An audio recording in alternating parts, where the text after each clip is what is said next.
Ecclesiastes chapter 10.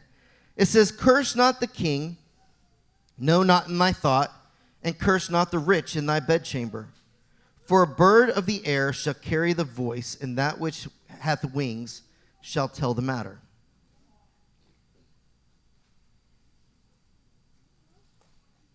Now, I'm going to say this slightly jokingly, only slightly jokingly, because from a world of technology, be careful what you say. From a world of, Pastor Benny did a great teaching on gossip and slander a few weeks ago. Be careful what you say. It will circle back around and tell the people you were talking bad about.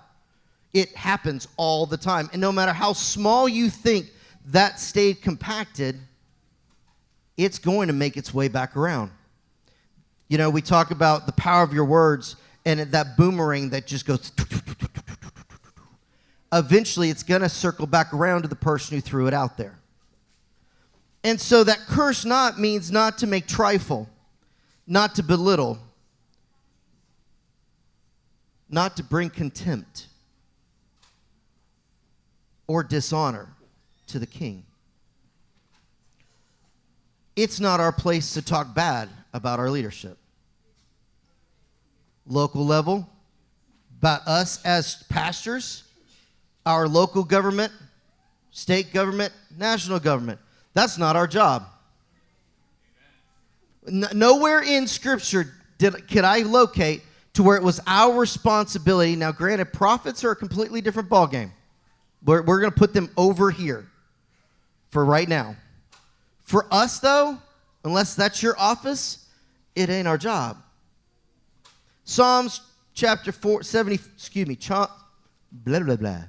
Psalms 75.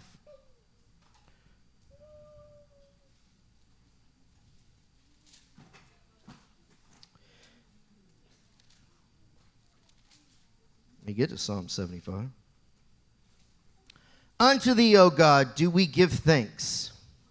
Unto thee do we give thanks, for thy name is near, thy wondrous works declare.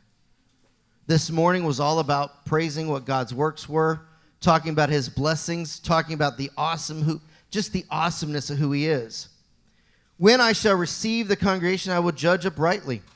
The earth and all inhabitants thereof are dissolved. I bear up the pillars of it. I said unto the fools, deal not foolishly, and to the wicked lift not the horn. Lift not your horn on high. Speak not with a stiff neck. For promotion cometh neither from the east, nor from the west, nor from the south. But God is the what? Judge.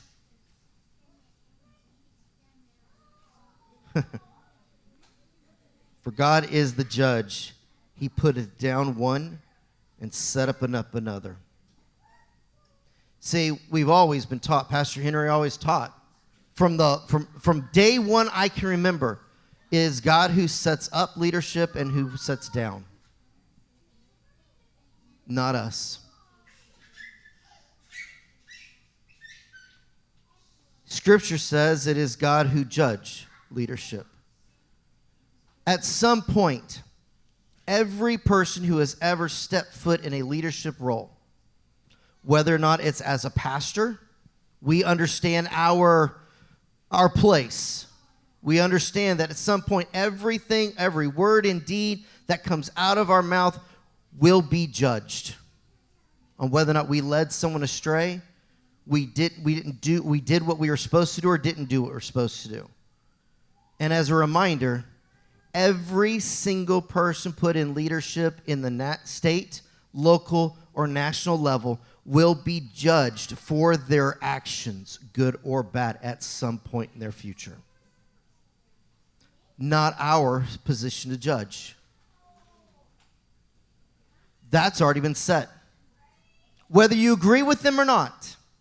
How's that for saying somewhat neutral? Whether you agree with them or not, every word and deed they do, in service or in lack of, whether they're serving themselves or serving the people, will be judged.